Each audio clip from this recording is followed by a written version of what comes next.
আগামী মাসে রাষ্ট্রসংঘের সাধারণ সভায় অংশ নেবেন না প্রধানমন্ত্রী। পরিবর্তে 26শে সেপ্টেম্বর অধিবেশনের শেষ দিন বক্তব্য রাখবেন বিদেশমন্ত্রী সুষমা স্বরাজ। পিএমও সূত্রে এমনটাই খবর। এর আগে দুবার রাষ্ট্রসংঘের সাধারণ সভায় যোগ দিয়েছিলেন নরেন্দ্র মোদী। আজও থমথমে উপত্যকা। স্থানীয় একটি সংগঠনের ডাকে কাশ্মীর উপত্যকার বিভিন্ন এলাকায় বন্ধ চলছে। পরিস্থিতি মোকাবিলায় টানা 27 দিন ধরে কারফিউ এবং নিষেধাজ্ঞার ঘেরাটোপে ভূস্বর্গ। বিপর্যস্ত জনজীবন। হিংসা রুখতে মোতায়েন বাড়তি পুলিশ এবং কেন্দ্রীয় বাহিনী। মহারাষ্ট্র জুড়ে প্রবল বৃষ্টি, বিভিন্ন নদী এবং জলাধারে জলস্তর বৃদ্ধি। বানভাসী নাসিক, ঔরঙ্গাবাদ, আহমেদানগর এবং পুনের বিস্তীর্ণ এলাকা। দুর্যোগে এ পর্যন্ত 11 জনের মৃত্যু। বিভিন্ন জেলায় হাই অ্যালার্ট জারি।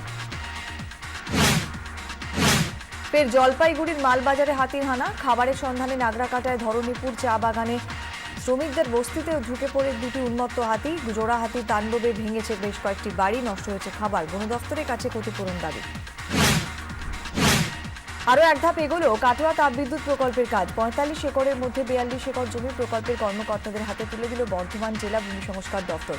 দু ধাপে রাজ্য সরকার তাপবিদ্যুৎ প্রকল্পকে দিল মোট 97 একর জমি, বকেয়া আর মাত্র 3 একর। অল্পের জন্য রক্ষা পেল এমিরেটসের তিরুবনন্তপুরম দুবাই যাত্রীবাহী বিমান। দুবাই বিমানবন্দরে ক্র্যাশ ল্যান্ডিং করে ফ্লাইট EK521 আগুন ধরে যায় বিমানে। বিমানটি তিরুবনন্তপুরম থেকে আসছিল। বিমানের 300 জন যাত্রীকে উদ্ধার করা হয়েছে। দুর্ঘটনার কারণ এখনো স্পষ্ট নয়। জমিদাতাদের পরিবারের সদস্যকে চাকরি না দিয়ে বাইরে থেকে কর্মী নিয়োগ করছে কারখানা কর্তৃপক্ষ। এই অভিযোগ তুলে শালবনীতে জিন্দালদের কারখানার সামনে বিক্ষোভ দেখালেন জমিদাতারা। কর্তৃপক্ষের কাছে স্মারকলিপিও জমা দেন তারা। 7 দিনের মধ্যে নিয়োগের আশ্বাস না পেলে কারখানার গেটে তালা ঝোলানোর হুমকি। আবার আলুর হিমঘরে হানা দিলেন কৃষি বিপণন মন্ত্রী তপন দাশগুপ্ত। 30শে নভেম্বরের পর কোনো হিমঘরে আলু রাখা যাবে না বলে জানিয়েছেন তিনি। মন্ত্রীর বক্তব্য, রাজ্যের হিমঘরগুলোতে অতিমাত্রায় আলু মজুত রয়েছে। সে কারণে খোলা বাজারে আলুর দাম কমছে না, তাই এই নির্দেশ। চিকিৎসায় গাফিলতিতে ছাত্রের মৃত্যুর অভিযোগ। নার্সিংহোমে ভাঙচুর, মৃতের আত্মীয়দের। হাওড়ার টিকিয়াপাড়ার কলেজ ছাত্র ফাহিম জ্বর নিয়ে হাসপাতালে ভর্তি হয়েছিলেন। পরিবারের অভিযোগ, ফাহিমের কোনো চিকিৎসাই হয়নি।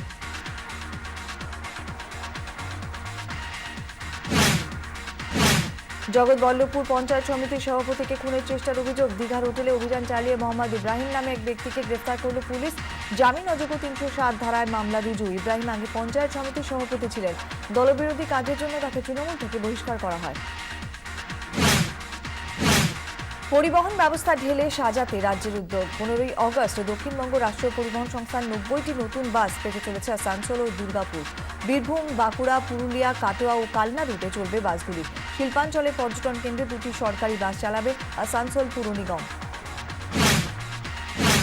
আরও এক ধাপ এগুলো কাটোয়া তাপবিদ্যুৎ প্রকল্পের কাজ। প্রতিশ্রুতি মতো 45 একরের মধ্যে 42 একর জমি গতকাল তাপবিদ্যুৎ প্রকল্পের কর্মকর্তাদের হাতে তুলে দিলেন বর্ধমান জেলা ভূমি সংস্কার দপ্তরের আধিকারিকেরা। সব মিলিয়ে 2 ধাপে রাজ্য সরকার তাপবিদ্যুৎ প্রকল্পকে দিল মোট 97 একর জমি। দূষণ নিয়ন্ত্রণ এবং পরিবেশ বাঁচাতে অভিনব উদ্যোগ। উত্তর চীনের হেবেই প্রদেশে বিশ্বের প্রথম স্ট্যাডল বাসের পরীক্ষা সফল। 22 মিটার লম্বা এই ব্যাটারি চালিত বাসে একসঙ্গে যেতে পারবেন 1400 জন যাত্রী।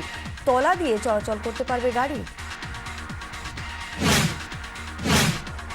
বেলিজে ঘূর্ণিঝড় আর্লের তাণ্ডব। ক্যারিবিয়ান উপকূল সংলগ্ন গ্রামগুলোতে প্রবল ঝড় বৃষ্টি। বিদ্যুতের বহু শহর মাটি ধসে বন্ধ একাধিক রাস্তা। হন্ডুরাস, গোয়াতেমালাতেও ভারী বৃষ্টি। কাল রিও অলিম্পিকের সূচনা। উদ্বোধনী অনুষ্ঠানে পেলের থাকা নিয়ে অনিশ্চয়তা। কিংবদন্তি ফুটবলার নিজে অবশ্য আশাবাদী, স্পন্সর সমস্যা কাটিয়ে তিনি থাকবেন। সমর্থন জানাবেন ব্রাজিল ফুটবল দলকে।